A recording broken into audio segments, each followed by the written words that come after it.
பாஜக அதிமுக கூட்டணியை உடைக்க திமுக வேலை செய்யுது, முயற்சி செய்யுதுன்னு சொல்கிறாங்க வானதி. அவங்க பாவம் சார்.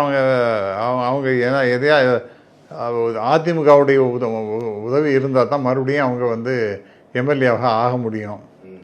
இது என்னது உடைக்கிறது எதுக்காக உடையும்? இயற்கையாகவே உடஞ்சி விடும் போல இருக்கு. பலமான எதிர்கட்சி கூட்டணி இருக்கக்கூடாது அப்படிங்கிறதுக்காக இல்லை, அவங்க இயற்கையாகவே அந்த கட்சி ஒருத்தருக்கு ஒருத்தர் ஒத்து போகவே இல்லை. ஏடிஎம்கேக்கும் பிஜேபிக்கும் ஒரு நல்ல ஒட்டோ உறவோ இருக்கிறதாகவே தெரியல.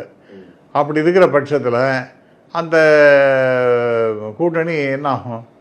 அது என்றைக்கா ஒரு நாளைக்கு சீக்கிரமாக உடஞ்சி போகிறது தான். அதாவது ஒரு வருஷத்துக்கு முன்னாடிலாம், எலெக்ஷனுக்கு முன்னாடிலாம் இந்த மாதிரி கூட்டணிலாம் அமைச்சு நம்ம பார்த்ததே கிடையாது.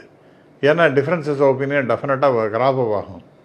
அப்போ திரு இபிஎஸ் அவர்கள் ரொம்ப அவரை பலகீனப்படுத்துகிற மாதிரி பல்வேறு விஷயங்களும் பிஜேபி தொடர்ந்து செய்து கொண்டே இருக்கிறது. அப்போ யார் அதை உடைக்கிறதாக முயற்சி செய்கிறார்கள்? இன்டைரக்டாக கூட டைரெக்டாக திரு வேலை செஞ்சுட்டுருக்கார். அவரை பற்றி பேச அவருக்கு என்ன நோக்கம் அந்த கூட்டணி உடைக்கிறதுல? அவருக்கு அந்த கூட்டணி இருக்கக்கூடாது தானே. அவர் வேலை அவரை அந்த பொசிஷன் எடுத்துட்டாங்க.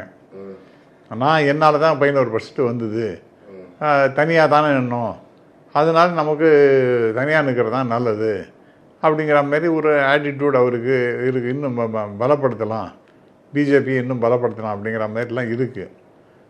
அது நான் தப்புன்னு சொல்ல மாட்டேன். அது ஒரு கட்சி நம்ம தனிப்பட்ட முறையில் பலப்படுத்துறதுங்கிறது ஒன்றும் தவறு இல்லை.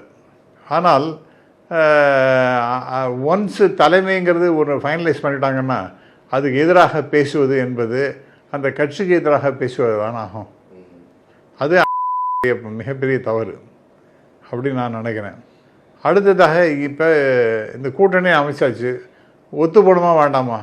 டெய்லி ஒருத்தருக்கு ஒருத்தர் ஒரு ஸ்டேட்மெண்ட் விட்டுன்னு இருந்தீங்கன்னா அப்போ என்ன ஆகும்னா டெஃபினட்டாக அதிமுக தொண்டர்களுக்கும் பாஜக தொண்டர்களும் டெஃபினட்டாக ஒத்து போகவே போகாது.